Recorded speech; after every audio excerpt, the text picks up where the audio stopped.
Sinuspindi na ng Commission on Elections ang overseas voter registration sa Israel para sa 2025 national at local elections.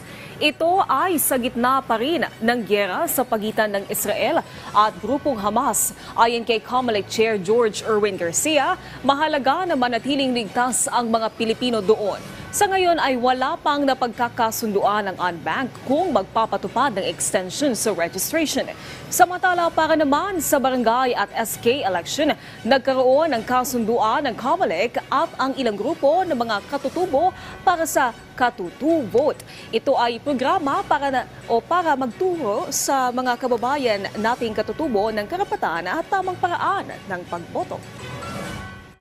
Sinususpenda po natin ang registration ng mga kababayan natin sa Israel. Ayaw po natin isakripisyo ang kanilang buhay, ang kanila pong safety. Siyempre gusto po natin protektado sila at the same time walang iniisip na pupunta pa sa embahada o sa konsulada po natin.